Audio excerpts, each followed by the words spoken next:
Rail লাইনে বিস্ফোরণ, অল্পের জন্য রক্ষা পেয়েছে রাজধানী এক্সপ্রেস। অবশ্য লক্ষ্য করা গেছে এই ছবি গড়বেতাতে, জঙ্গলমহলের গড়বেতা রেল লাইনের বিস্ফোরণ এবং এই ঘটনাকে কেন্দ্র করে একটা আতঙ্ক রয়েছে এলাকাতে। জানবো বিস্তারিত এই প্রসঙ্গে কি আপডেট উঠে আসছে। আমাদের সঙ্গে যুক্ত হয়ে গেছে প্রতিনিধি সোমনাথ মুখোপাধ্যায়। সোমনাথ, কি জানতে পারছো?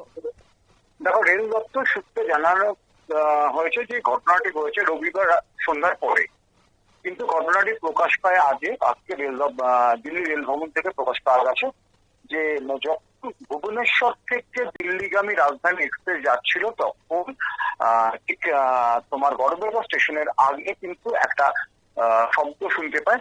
যে শব্দটা শুনে যে যেখানে সেই শব্দ কিন্তু মনে হয় কোনো বিস্ফোরণ। প্রাথমিকভাবে ট্রেন দাঁড়িয়ে যায়, কিন্তু তারপর আস্তে আস্তে জায়গাটা ক্রস করে যায়।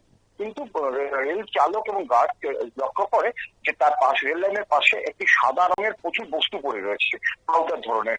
তখনই কিন্তু সেটাকে খবর দেওয়া হয়। আজকে এখন সেখানে ফরেন্সিক টিম পৌঁছেছে সেই সাদা জিনিস থেকে, সাদা পাউডারটাকে সংগ্রহ করা হচ্ছে। সেটা কোনো ধরনের বিস্ফোরক হতে পারে।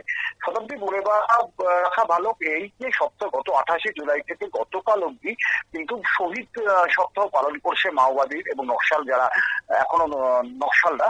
বিশেষ করে 28 জুলাই হচ্ছে নকশাল নেতা চারু মজুমদারের মৃত্যুদিনকে জন্য এই শহীদ সপ্তাহ পালন হয়। এই সময় কিন্তু প্রতি বছর একটা থ্রেটিং থাকে যে মাওবাদীরা কিছু করতে পারে। সেই জন্য কিন্তু একটা মাও যোগ উড়িয়ে দিচ্ছে না, মাওবাদীরা কি আবার কোনো বিস্ফোরণ ঘটানোর চেষ্টা করছে, সেই পুরোনো দিনের ছায়া কি জঙ্গলমহলে ফিরছে। ইতিমধ্যে কিন্তু আতঙ্ক শুরু হয়ে গেছে।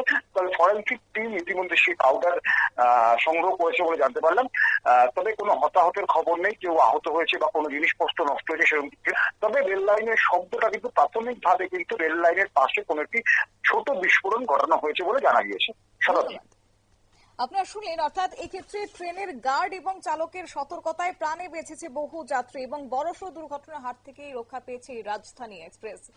নিয়ে নিচ্ছি ছোট্ট একটি বিজ্ঞাপন বিরতির সঙ্গে থাকুন।